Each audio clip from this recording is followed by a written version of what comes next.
It's now time for question period. The member from Huron-Bruce. Thank you very much, Speaker. My question is to the Acting Premier. Acting Premier, because your cap and tax plan, you claim the cost of gas will go up 3 cents a litre, while your record says differently. We cannot trust your numbers. Minister Shirelli once said the rising cost in hydro was worth about a cup of coffee. However, Ontarians across this province have seen their hydro bills nearly triple under your watch. You said the cost of the gas plant scandal would be $40 million, and it ballooned to over $1 billion.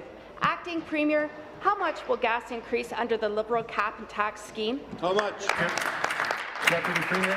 Well, thank you, Speaker. And you know, I have to say that I'm disappointed in the third party, but at least they have chosen, in the opposition party, they have chosen a side. They are opposing cap and trade. They are opposing taking action on greenhouse gas.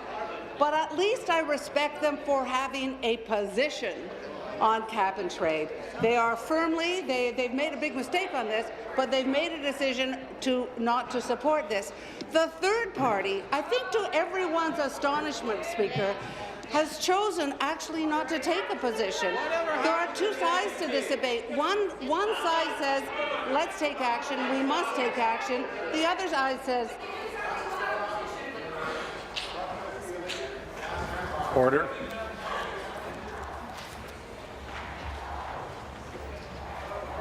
One sentence wrap up, please.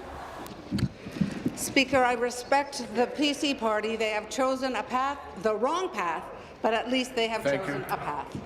Supplementary. Speaker, I dare say we're the only party in this House that are standing up for Ontarians across this province.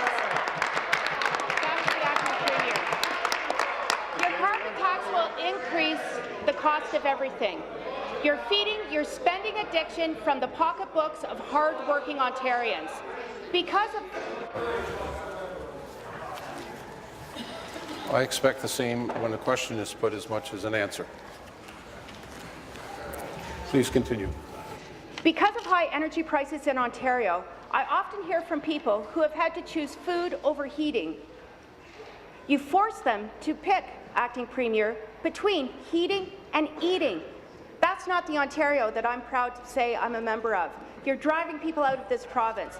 Your cap and tax scheme will just continue to open the door and usher people and business out of this province. What will Ontarians have to sacrifice next? Their home, maybe new shoes for their children, school trips for their children? Deputy Premier, what do you say to them? What next will Ontarians have to sacrifice? Thank you. The big flaw in the PC Member from Stormont, come to order. Is they don't recognize that there are costs attached to inaction. We are already paying the price. We're seeing increased insurance costs.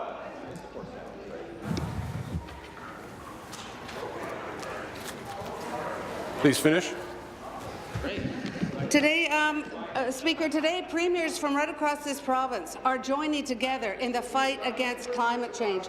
These premiers represent all parties. Speaker, the world is moving on. We recognize there is a problem that is having and will continue to have a devastating impact on our farmers, on our health, on our plants, on our animals, on our ecosystems, Speaker. We must take action. The time to take action is now, and there is a cost to inaction. Thank you. Final supplementary. Speaker, the cost to all of the Liberal action over this past decade has added up to $23,000 on every set of shoulders in this province. It's absolutely shameful. But again, back to Minister of Municipal Affairs, come to order.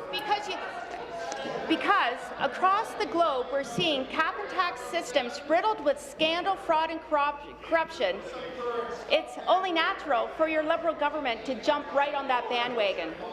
And I have to tell you, Acting Premier, while we support reducing greenhouse gas emissions, we will not support this being done through another irresponsible tax. You're making it harder for the average Ontarian, and the only winners in this scenario are going to be your Liberal friends. It may be easy for you to pick winners and losers, but why should the Member from Eglinton Lawrence come to order? Kids playing hockey or heating their home as opposed to having to pay their bills. When are you going to stand up for Ontario? Thank you. Deputy Premier. Speaker, Be seated, please. Be seated, please. Thank you. Deputy Premier. Speaker, it's becoming clear that the pro-carbon party is the best friend carbon ever had. But, Speaker, what you must recognize, and what we almost must recognize, is that we believe in the principle that the polluter should pay. And we know that when we add a cost to carbon, Speaker, businesses will reduce their emissions because it makes sense for them to do it. Why would we not reward businesses that take action to reduce emissions, Speaker? That is at the heart of this. Across the country, momentum building. The member from Lambton Kent Middlesex will come to order. The member from Renfrew Nipissing Pembroke will come to order. Carry on, please. Speaker, several members of the PC party have actually voted in favour of taking immediate action. That is what we were doing. But it appears to me that what's happening now is that climate change deniers have taken control of the PC caucus. They are the ones who are driving this change. I know there are people on your side who think this is...